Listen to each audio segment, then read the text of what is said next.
Boa noite, ouvintes da Rádio Cultura Online Brasil. Boa noite, ouvintes da Rádio Internacional Lusófona. No ar, mais um programa A República com Loriel Rocha. O tema do nosso programa de hoje será a história da aliança entre o Jogo do Bicho e o governo militar de 64. Nós vamos nos basear na obra que foi lançada pela editora Record, de Aloy Jupiara e Chico Otávio, cujo título é Os Porões da Contravenção, Jogo do Bicho e Ditadura Militar, a história da aliança que profissionalizou o crime organizado. Quem mora no Rio de Janeiro lembra-se muito bem daquele processo jurídico complicadíssimo, protagonizado pela juíza Denise Frossard, que resultou na prisão dos bicheiros do Rio de Janeiro, dos grandes bicheiros.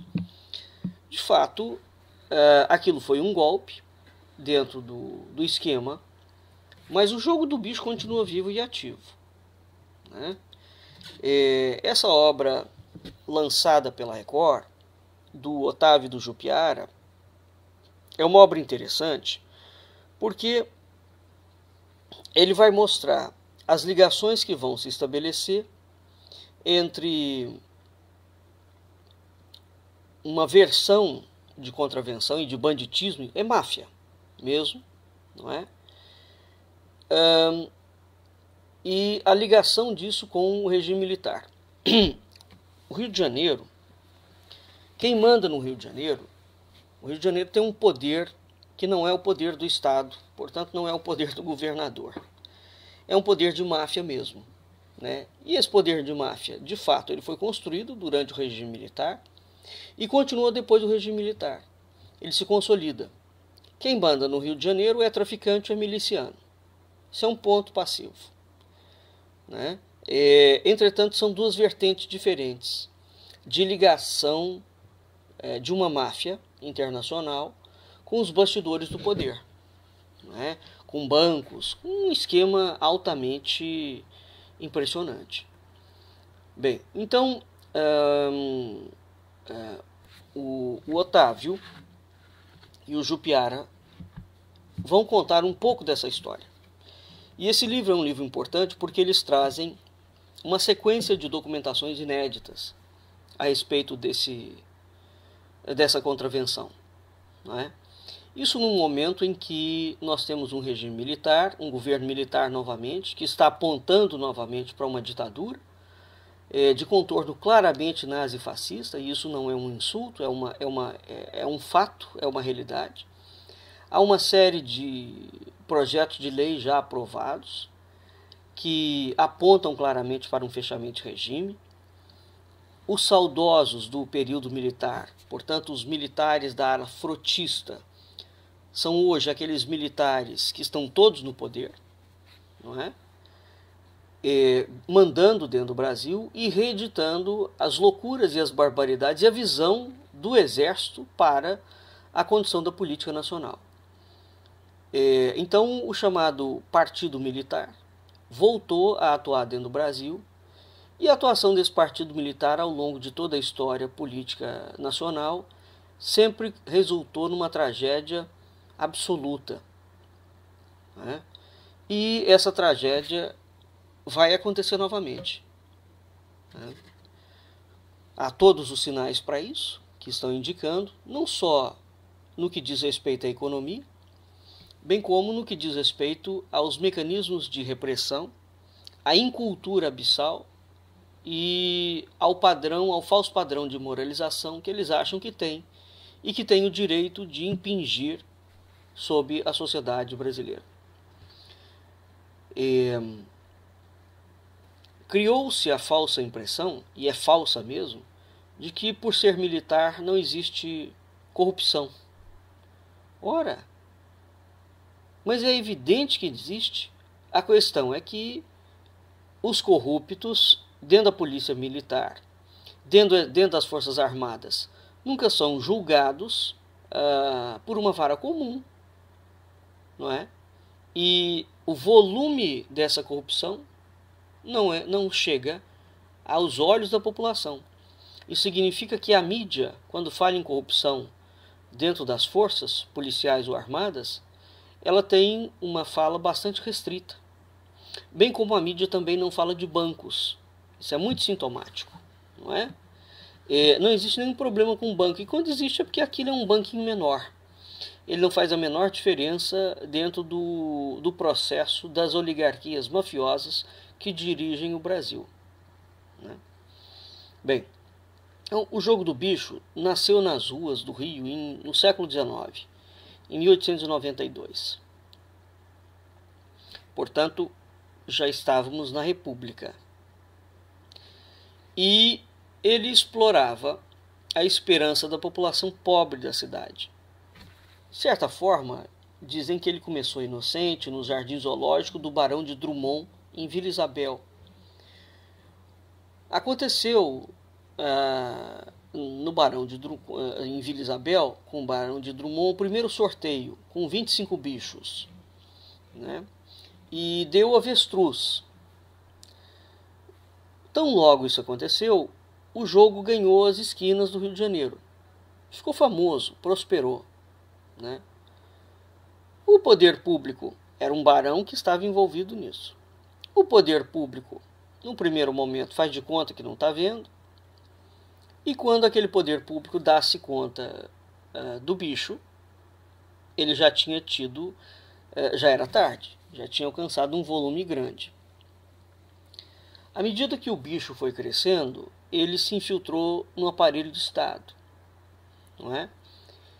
E ele foi crescendo não pelo jogo puramente simples, mas pela violência e pela corrupção, né? Porque esse é o grande problema da jogatina desenfreada. Por trás de todo jogo, seja cassino, seja jogo de cartas, seja loteria, seja lá o que for, existe um esquema de violência, de corrupção, de drogas e de prostituição. Uma coisa leva inevitavelmente à outra, né? No caso do bicho, ele começa, portanto, pela violência e pela corrupção, e nada foi capaz de detê-lo, né? Um século depois da primeira extração, portanto em 1892, que foi o primeiro jogo, nós vamos ter, portanto, em 1992, o bicho chegou, estamos no período do governo do Collor, o bicho chegou no auge como organização criminosa, né? Teve uma operação da Polícia Federal em 2007 chamada Furacão. Ela flagrou um integrante do Superior Tribunal de Justiça ligado ao bicho. O STJ é a segunda mais alta instância jurídica do país, não é? Até então, fazia-se de conta que não se sabia que essas coisas existiam, né? Paulo Medina, que era o ministro do STJ, foi descoberto que ele vendeu uma sentença aos bicheiros por R$1 milhão naquela altura. E ele foi afastado. Quer dizer, esse negócio de vender sentenças de juízes, desembargadores, ministros do Supremo venderem sentenças é algo que corre a boca solta, né? E muita gente conhece contadores, testemunhos, familiares e os próprios indivíduos se jactam, né, gulosamente desse tipo de patifaria criminosa, sem o menor pudor, porque o Brasil é realmente o país das impunidades e dos piores atos de bandalha. Ora, então, esse indivíduo chamado Paulo Medina, esse ministro juiz do STJ, vendeu sentença para os bicheiros. Dos caixotes de fruta, onde colhia as apostas de rua, né, a máfia do jogo do bicho vai migrar para a máfia dos caça-níqueis, né? E qualquer autoridade que se proponha entrar nesse esquema, ela é aniquilada, né? Mas vai acontecer o seguinte: o bicho está aí atuando, as autoridades locais, por exemplo, no caso do Rio de Janeiro, que tenta conter o avanço. O que o bicho foi fazer? Foi fazer o que todo bandido faz. Ele vai buscar a blindagem judicial em Brasília, não é? E Brasília tornou-se, portanto, o grande epicentro do crime. Então, o bicho que profanou, ou que comprou o juiz do STJ, ele não é aquele bicho, não é um traço da cultura popular. Não é? A gente foi criado uma imagem bairrista, romântica, do bicho associado ao carnaval, mas essa associação é muito recente. Ela é antiga, ela é recente. O bicho é muito mais antigo. Veja, o bicho vem do século XIX. Então, quando ele resolve fazer associação com o carnaval, essa associação foi milimetricamente planejada. Porque as pessoas confundem o seguinte: o bicheiro, naquela altura, tinha dinheiro. A pessoa acha que quem tem dinheiro tem poder. Não. Está muito enganado. O dinheiro não demanda necessariamente em poder. O poder é uma coisa diferente do dinheiro. Então o bicho vai traçar uma estratégia usando o seu dinheiro para adquirir poder. Não é? E esse é o problema quando a máfia, de fato, entra dentro dos círculos do poder. Aí quais são os círculos do poder? É só a política? Claro que não. O poder é aquilo que tem meios de ação. Né? Então, se você, por exemplo, monta um banco, você tem poder, você tem meios de ação. Então, quais são as áreas que têm meios de ação? Meios de ação, aqui no sentido daquilo que empregado contra os poderes estabelecidos, pode derrubar o poder. Isso que é um meio de ação. Então, essa imagem romântica, polianística, né, do jogo do bicho como uma organização familiar, etc., ela é fruto de uma construção simbólica. Né? Na verdade, o bicho é uma organização mafiosa, com planejamento, com controle de fluxo de caixa, com divisão territorial e todos os cuidados relativos a um comportamento de máfia. Então, de um momento em diante, historicamente, o bicho adotou um modelo empresarial. Né? E os chefões vão se aproveitar de uma encruzilhada da história brasileira. Então, veja, a história do bicho é uma. Chega um momento, eles corrompiam, etc. para ninguém mexer com eles. Mas chega um determinado momento em que essas retas paralelas, elas não vão ficar mais paralelas. Elas vão não só se cruzar, bem como elas vão se tornar uma única reta. Bem, na década de 60, enquanto parte da sociedade brasileira travava uma luta contra o regime militar, e sob o pretexto de livrar a nação da ameaça comunista, que o partido militar sempre usou esse discurso, os generais haviam montado uma máquina letal, repressiva, com autoridade restrita para eles mesmos, para aniquilar a esquerda armada. Só que esse era o discurso. Na verdade, os generais do partido militar, eles montaram uma máquina de aniquilar com todo mundo. Não foi só com a esquerda, não. Foram exatamente esses generais do partido militar que destruíram aquilo que poderia ser chamado de direita brasileira. O Brasil nunca teve direita coisa nenhuma. Né? Já repeti isso inúmeras vezes. O Brasil tem uma direita por convenção. Quando resolve que é direita, fala que é direita. Né? Mas aquela pretensa direita, que assumia-se como tal, pelo menos naquela altura, como Jair Bolsonaro agora assume que é direita, e não é direita coisíssima nenhuma, não é? Os militares foram sujeitos, o grupamento que extinguiu. Exatamente agora o que está acontecendo com Jair Bolsonaro, quem não concorda com ele é contra ele, essa era a atuação, sempre foi a atuação deles, dentro das Forças Armadas. Né? Então, os militares, sob o pretexto de combater comunista, vão ter verbas secretas, equipamentos especiais, bunkers clandestinos e integrantes, não é, militares para tocar essa máquina letal de repressão. Ora, mais do que isso, esse sistema de inteligência tinha acesso livre a dados privados, à vida das pessoas. E olha, essa coisa não é uma brincadeira. Teve registros em que, em um único ano, os militares catalogaram, ficharam mais de 100 mil pessoas. Não é? Isso não é uma brincadeira. Então, assim que terminou o período militar, o que tinha?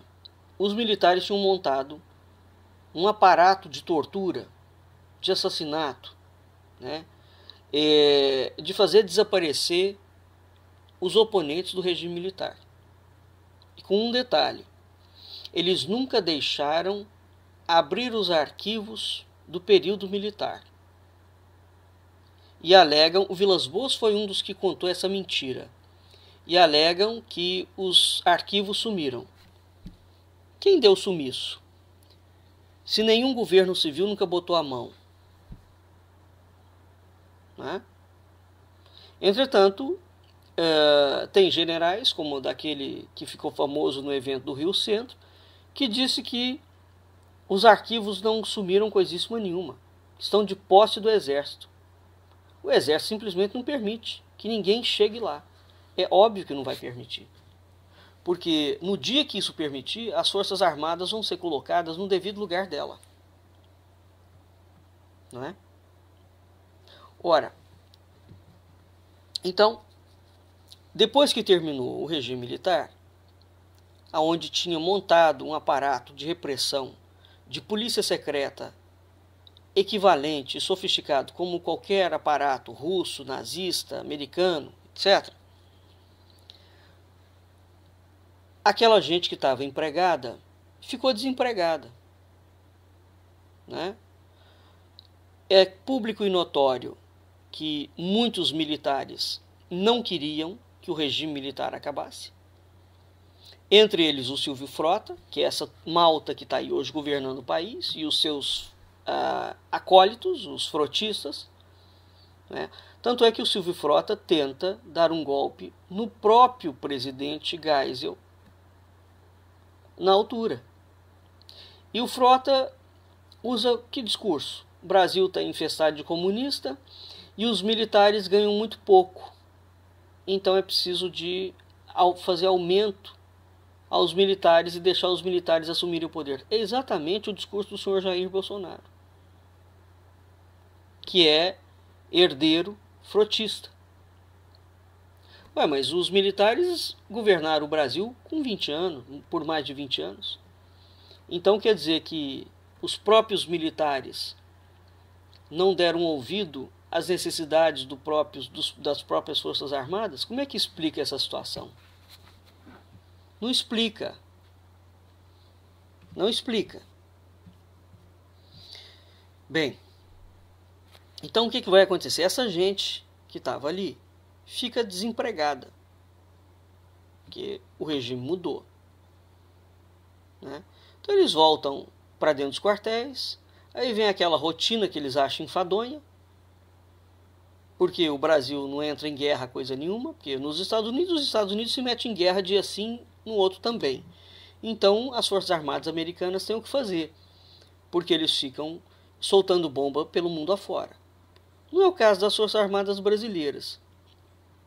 A inventar essas ideias de missões especiais da ONU para dar um pouquinho o que fazer. No mais das vezes, o que eles ficam fazendo? Nada. De fato, não faz nada. Não é? enquanto força de aplicação. Ora, aí entra o jogo do bicho neste momento. Entre os anos 70 e 80, os chefões do jogo do bicho vão, portanto, criar uma outra estratégia. Então, o cenário político brasileiro ia mudar. Os chefões do jogo do bicho sabiam disso, que eles já tinham gente dentro do governo, comprado, né? Então, o bicho vai oferecer um projeto de poder a esses setores radicais militares que se achavam perdidos. Aqui é que começa o negócio. Nos últimos suspiros do regime militar, que era uma ditadura, a organização criminosa do bicho vai servir, portanto, de porto seguro. Ele é uma terra de oportunidades para quem tivesse disposição e topasse ser recrutado para compartilhar o vasto conhecimento que esses militares tinham adquirido nos subterrâneos do regime, com todo o aparato de repressão, né? Porque o exército treinou. Veja que isso acontece nos Estados Unidos também. Isso acontece na Inglaterra, isso acontece em qualquer lugar. O sujeito serviu nos quadros, sobretudo nesses setores de inteligência, adquire uma experiência formidável e depois ele parte para o crime. Isso não é um caso só exclusivo do Brasil, não. Isso é um caso internacional. O Brasil não é uma experiência única nesse aspecto, né? Ora, então o país naquele momento estava ansiando por democracia, né? Após um período de fechamento de regime. Os militares, sabendo o que eles fizeram, prepararam uma arapuca para a política. Aí fizeram a malfadada da lei da anistia, aonde eles beneficiaram não a esquerda, eles beneficiaram a eles mesmos. Porque eles foram exatamente aquela estrutura que saiu sem ser julgada. Diferentemente dos outros militares na América Latina, como no caso da Argentina, do Chile, em que os civis de fato tiveram acesso à documentação e botaram na cadeia os militares responsáveis pelo esquema, você pode achar esquisito. Não, não é esquisito, não. Força Armada não entra em aparato político. Todas as vezes que a Força Armada sai do quartel e entra dentro da política, nós vamos ter um processo político ditatorial. Então é preciso separar alhos de bugalhos. No Brasil, isso virou uma loucura, porque tem os saudosos do regime militar, e em nome de um suposto combate à corrupção, as pessoas, na maior desfaçatez, ficam namorando com ditadura e com repressão. Acontece que a ditadura e a repressão alcança todo mundo que discorda, do que quer que seja. Então, ou você é amigo do cara que está no poder, ou você será inimigo dele. E para você não ser inimigo, você tem que ficar quietinho e escutar todos os absurdos. Veja que isso é a retórica de toda loucura de guerra, né, de assassinato, de monstruosidade que aconteceu ao longo da história. Os indivíduos que num primeiro momento ajudam a montar aquela monstruosidade, depois eles são perseguidos pelo regime que eles ajudaram a montar, né? Depois, se eles sobreviverem, eles passam a ser oposição àquele negócio que eles ajudaram a montar. Porque é interessante, enquanto eles estavam lá em cima e que nada lhes atingia, estava tudo bem. E eles continuavam perseguindo as pessoas. Na hora que a condição deles muda, aí eles mudam de lado. Não é? Então não há por que fazer concessão nenhuma a nenhum ditador. Seja ele falando em nome de Deus, seja ele falando em nome do capeta. Ditadura é ditadura.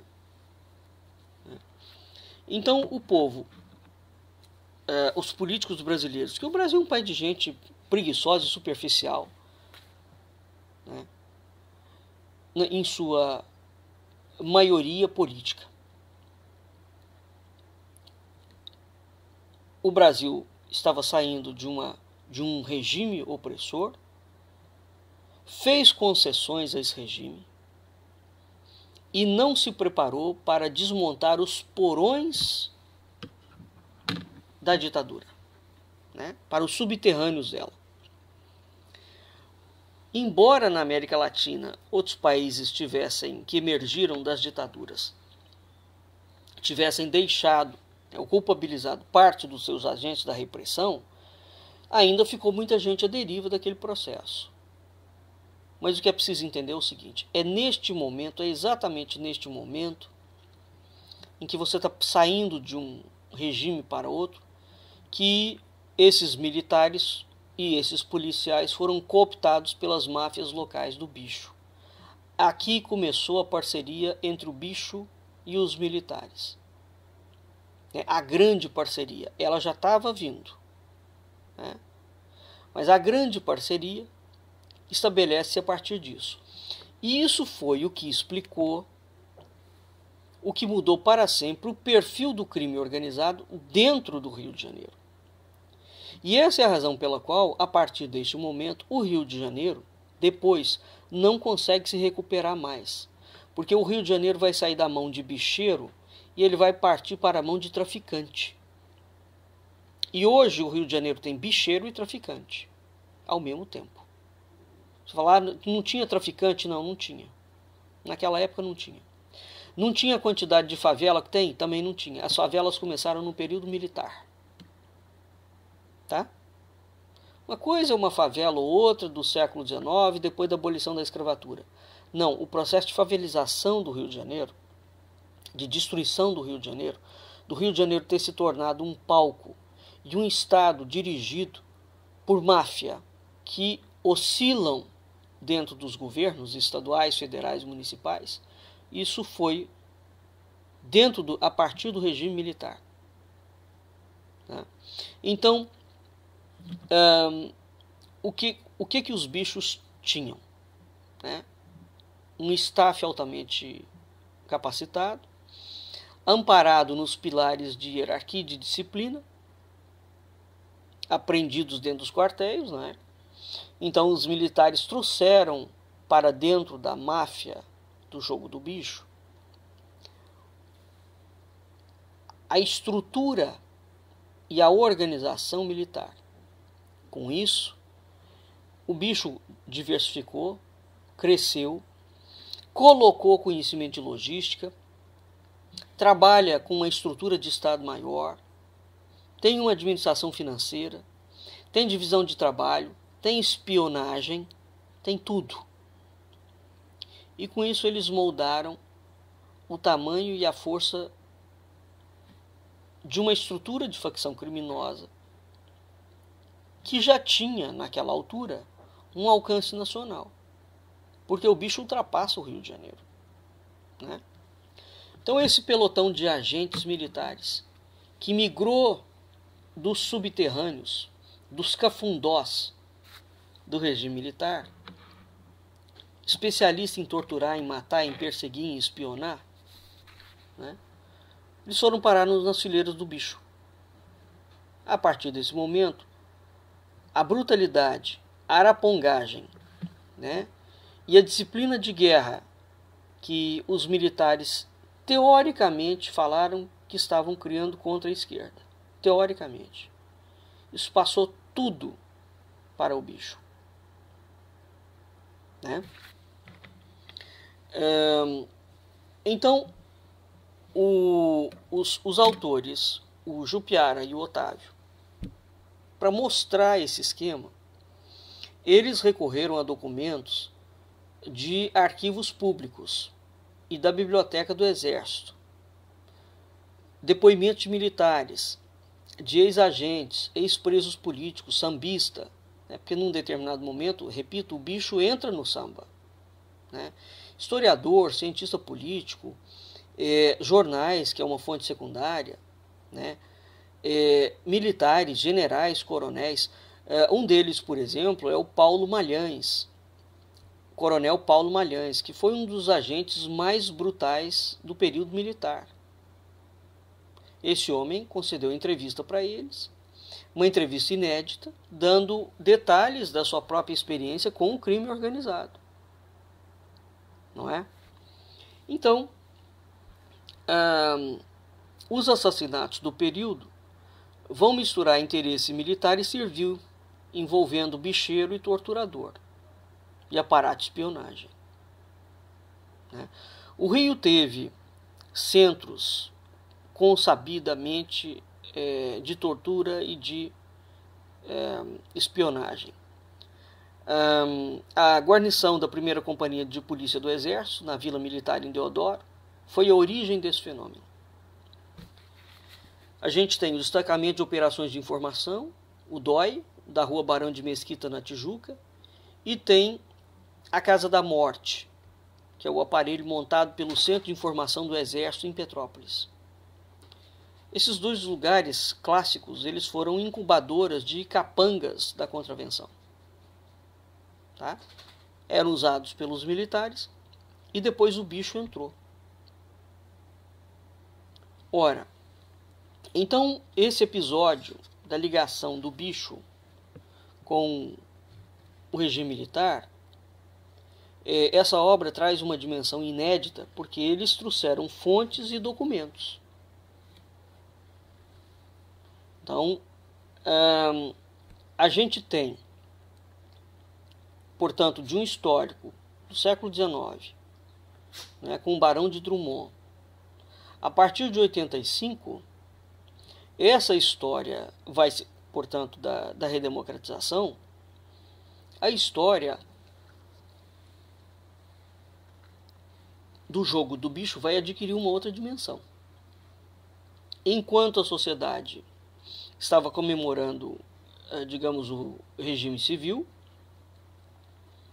o bicho estava pegando todo o rescaldo dos militares, estava fazendo a sua festa particular, sem ser incomodado, não é? Na década de 90, portanto, eles atuaram livremente por muito mais de 10 anos. Na década de 90, a Denise Frossard, essa juíza, é que comandou uma reação de peso. Mas o bicho já estava consolidado. Né? Então esses são, digamos, os grandes momentos. Mas existe um outro detalhe aqui do bicho, que é o seguinte. O Geisel desistiu de caçar bicheiros. Então vamos lá. O bicho começa no século XIX. Na década de 60, eles já vão ficando antenados, porque todos eles têm conexão com os políticos.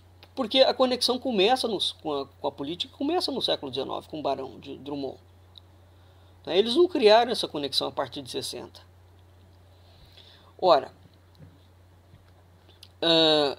quando houve o golpe de 64,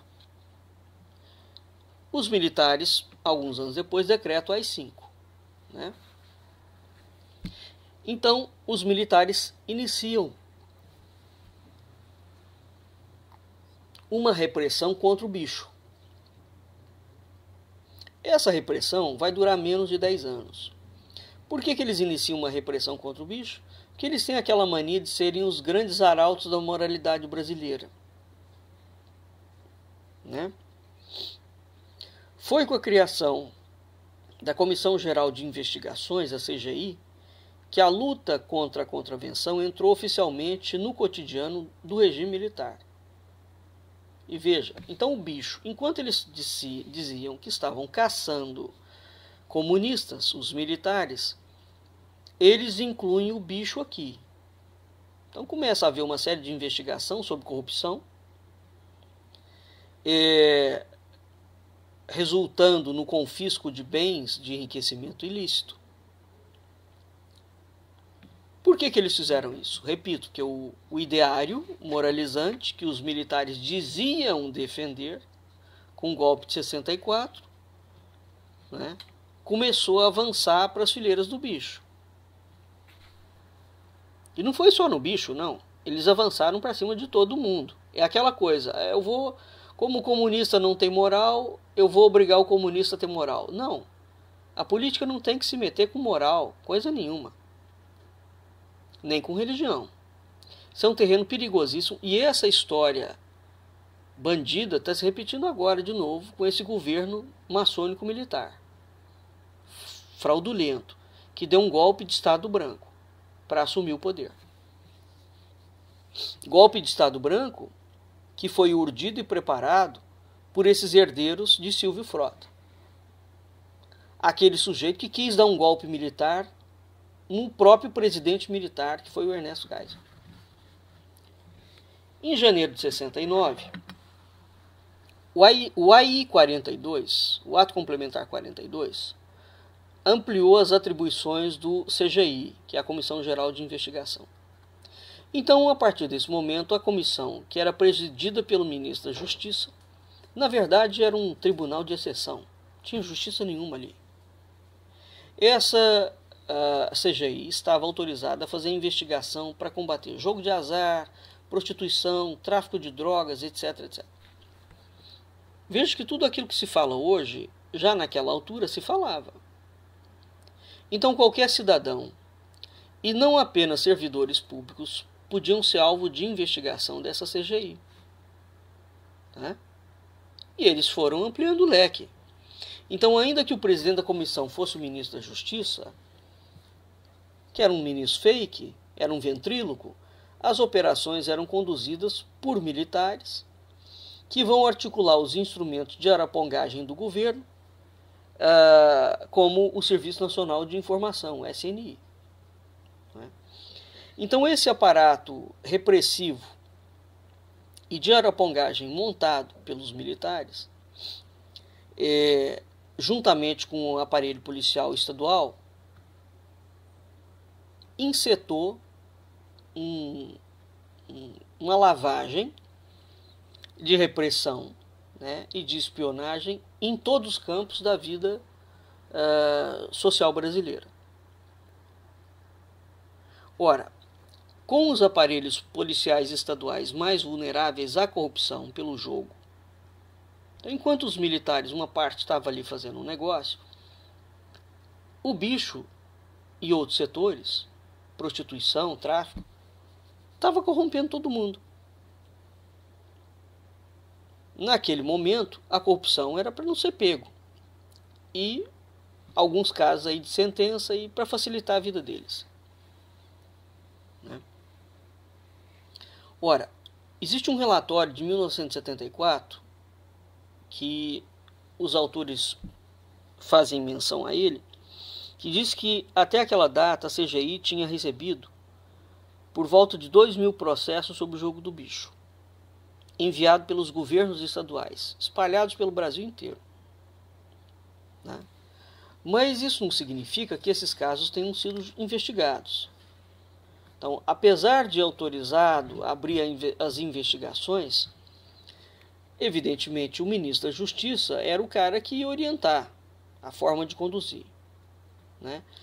Mas essa orientação não vinha. Então esses processos acabavam sendo arquivados. É clássico na justiça brasileira isso, né? Você abre o processo, mas ele prescreve. O juiz senta em cima e o processo prescreve. O que vai acontecer? Em 1976, uma pá de cal é jogada sobre a atuação dos bicheiros. Então veja o poder do bicho já naquela altura. Está dentro do regime militar, os governos estaduais abrem processos contra os bicheiros e o ministro da Justiça Militar senta em cima dos processos. E o bicho não é julgado.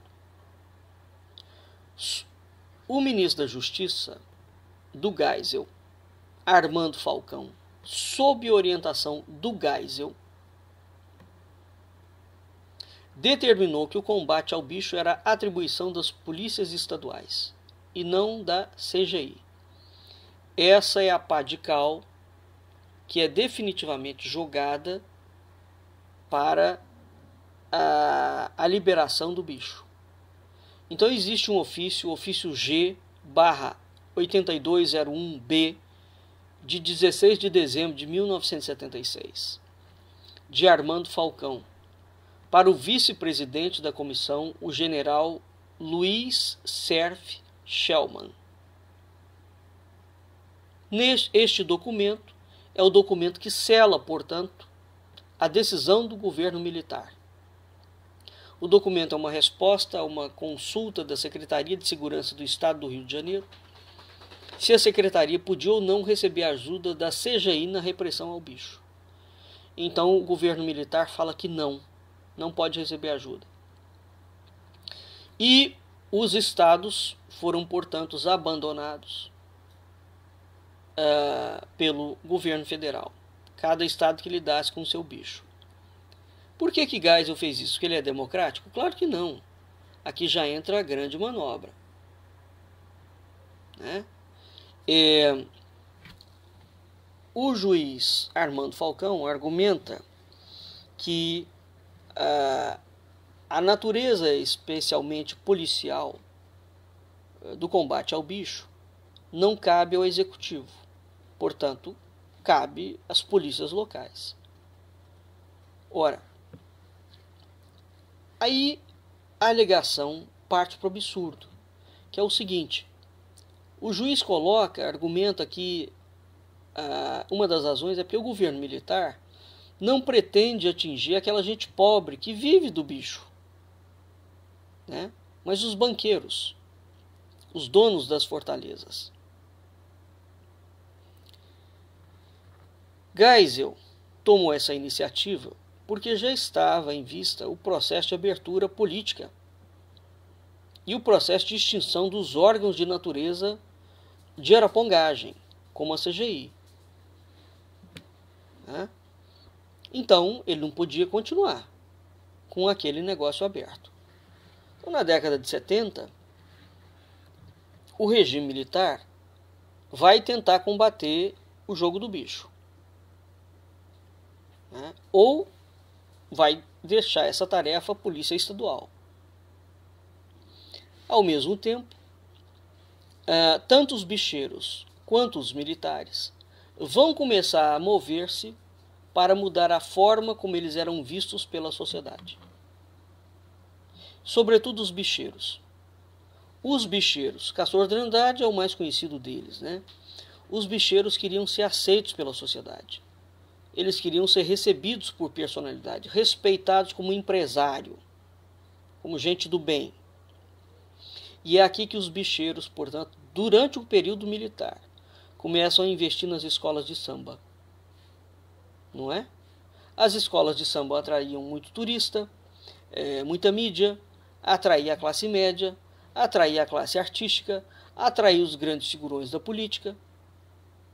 E os bicheiros vão entrando, portanto, dentro do samba, vai varrendo para dentro do samba os esquemas de corrupção e começou-se uma aliança espúria entre, portanto, o universo do samba e o jogo do bicho. Né? Então nós temos um outro componente aqui.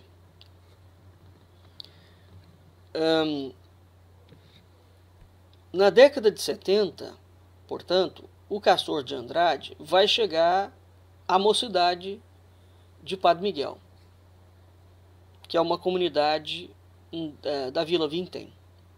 Né? A mocidade foi comandada por José Pereira da Silva, o mestre André, e ela foi fundada em 55 a partir de um pequeno time de futebol chamado Independente Futebol Clube. Bem, então a mocidade era uma escola sem dono.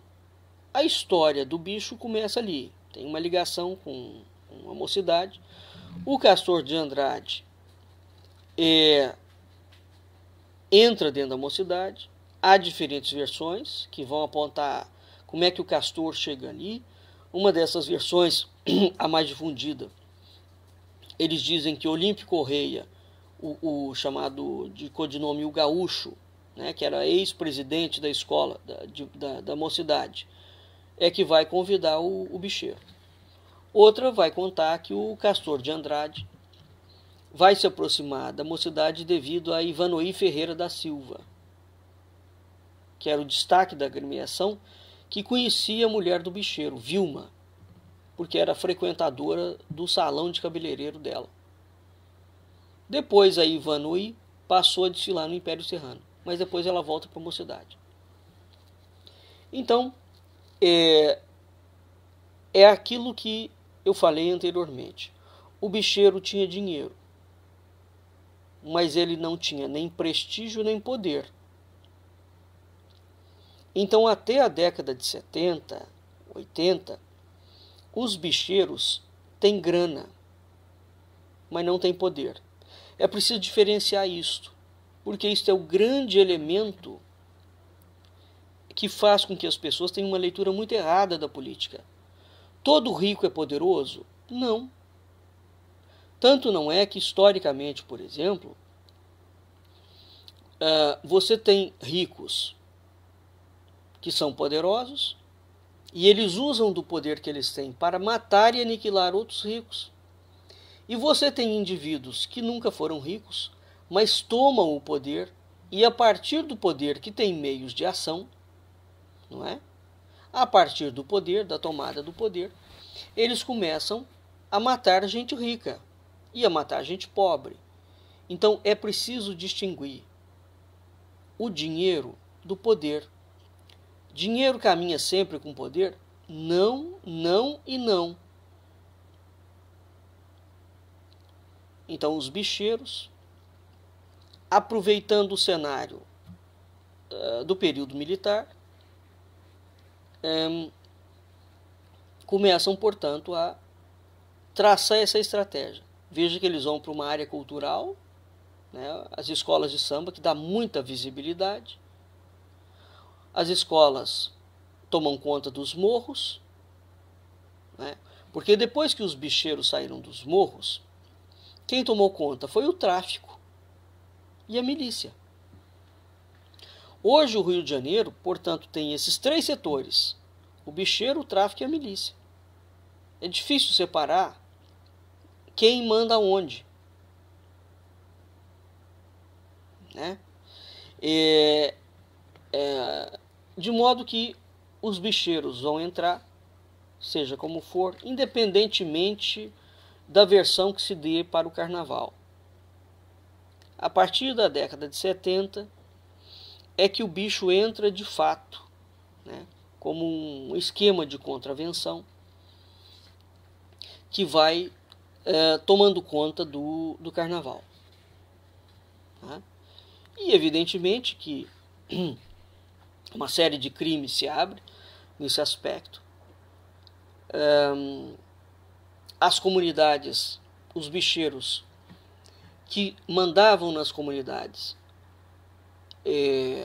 mantinham essas comunidades longe do tráfico.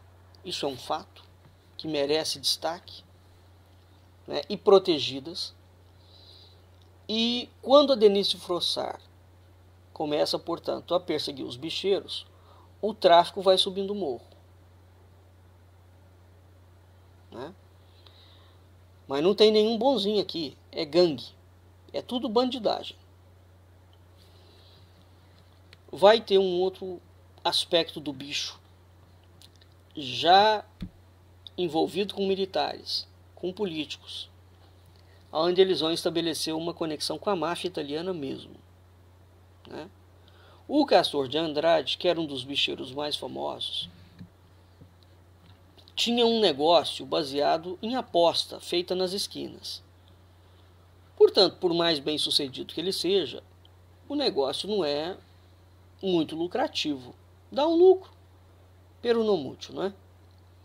Castor de Andrade era um sujeito muito ambicioso. Ele entra, portanto, dentro do samba. Ele botou em prática um projeto desenvolvimentista próprio. E ele vai estabelecer uma conexão com a máfia italiana, né? Como é que isso aí foi feito? Essa aproximação com a máfia começou a se desenhar quando o capo Antonino Salamone, fugindo da polícia italiana, veio parar no Rio de Janeiro, no começo da década de 60.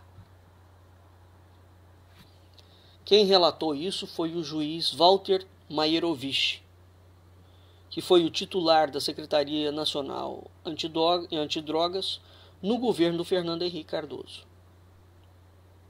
Então, para proteger o Salamone, o Castor vai empregá-lo na tecelagem em Bangu.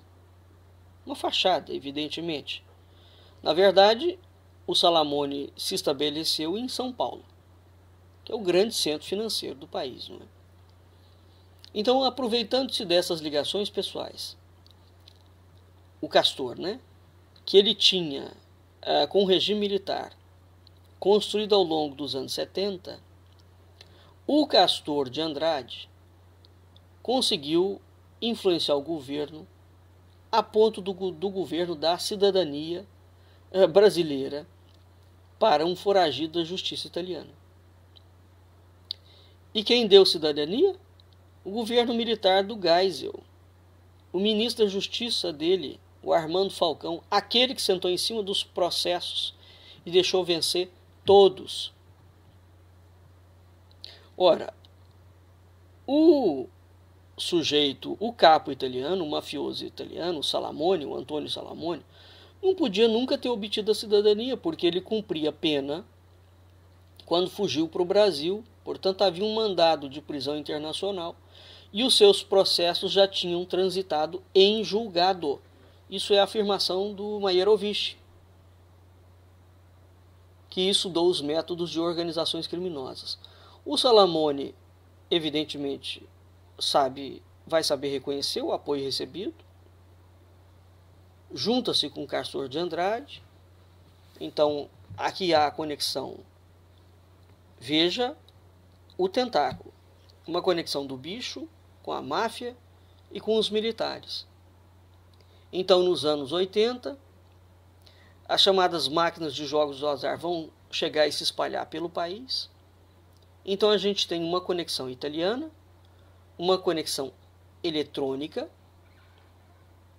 uma conexão de tecnologia, portanto, substitui a palavra eletrônica por tecnologia, e uma conexão globalizada.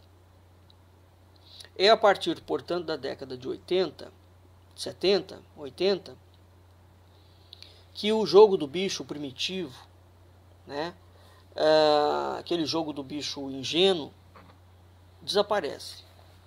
E em seu lugar emerge uma rede altamente sofisticada que funciona com esquema de máfia internacional e com um aparato de inteligência militar. E é assim até hoje, né? Evidentemente que o bicho, a Denise Frossard, deu um golpe feio, mas o bicho foi se metamorfoseando. Ele foi migrando para outros bastidores do poder. Então há muita coisa que se diga dos desdobramentos altamente nefastos do regime militar. E é curioso, porque quando se ouve falar em tráfico, né, em bandidagem, em crime pesado, violência, todo o peso fica nas costas somente dos civis. A propaganda midiática é tão bem feita, né, ou seja, o poder aqui, junto com o dinheiro funcionando, é tão bem feito que somente os políticos serão culpabilizados. Não é que eles não tenham culpa não, hein? É óbvio que tem. Mas de um ponto em diante, percebe-se claramente que a mera política em si é inócua, ela não tem meio de ação, não é? Quem tem fuzil, tanque, contato com as fronteiras, não é político não, é exército, é polícia militar. Como é que essa rede de contrabando e droga entra dentro do Brasil sem que os militares saibam? A Receita Federal, a Polícia de Fronteira, não tem como. O Brasil é uma rota perigosíssima de tráfico internacional. E vai dizer que somente o Brasil, os políticos de Brasília, o Congresso Nacional, os juízes estão metidos nisso? Ora, tenha santa paciência, não é? Agora, exatamente pela loucura que virou, não é? Hoje o Brasil é um cenário de bandidagem mafiosa, né, que ampliou sensivelmente o seu escopo. Evidentemente que aquilo que aconteceu em 64 voltou a se repetir agora, enquanto proposta de governo. Se o quadro que nós tínhamos já era grave, o que esses militares fizeram agora com esse golpe branco vai agravar mais ainda as desgraças e os filhotes da ditadura, da repressão e da máfia que eles mesmos ajudaram a criar. E se naquela altura, com todo aquele processo, eles não conseguiram combater, agora vai combater com o Sérgio Moro? O Sérgio Moro é outro filhote, é outro desdobramento de um projeto, não é, que focou no Rio Grande do Sul. O Duplo Expresso tem feito vídeos mostrando as conexões dos militares do Sul com todo um processo sujo ligado à justiça brasileira para implantar um regime de exceção. A pergunta é o seguinte: o regime de exceção, quando ele é implantado, ele atende a quem? Porque ele não consegue moralizar a sociedade nenhuma. Então quem é que vai ser o grande beneficiado desse treco? Quem é que de fato vai lucrar com essa coisa? O que vai acontecer? Porque quem vai lucrar não é a classe média nem o pobre, e nem tampouco a maioria dos ricos. Repito, não confunda quem tem dinheiro achando que a pessoa que tem dinheiro tem poder. Uma coisa não tem nada a ver com a outra. Né? Então essa obra do Aloy Jupiari e do Chico Otávio é uma obra muito interessante para que a gente tenha uma outra perspectiva, né, de como o crime organizado, uma facção dele, foi se profissionalizando dentro do Brasil. E essa profissionalização hoje é militar, em todas as esferas. E aí a coisa realmente vai ficar muito complicada, no sentido de combate, não é? Bem, nós vamos ficando por aqui, e lembrando sempre aquilo que eu já falei por diversas vezes: a história do Brasil é uma história altamente criminosa. A história que a gente ouve contada dentro das universidades, ela é uma maquiagem com a conexão com o mundo real. Fala uma coisa ou outra que é verdadeira, mas fala en passant. Os bastidores da política brasileira e da atuação do Partido Militar dentro do Brasil precisam ser estudados, porque por trás disso existe a grande tragédia que tem se abatido sobre o Brasil, levando ao caos institucional, político e financeiro. Não tem como estudar o debacle cultural, acadêmico, profissional, institucional, policial, militar, de saúde, sem analisar a atuação do Partido Militar desde o século XIX, trazendo uma desgraça atrás de outra desgraça para dentro do Brasil. E muito pouca gente fala sobre essa gente. Claro, porque eles têm os tanques, as balas e a espionagem. E quem encontraria, eles silenciam tranquilamente. Bem, nós vamos ficando por aqui e até o próximo programa. Até a semana que vem.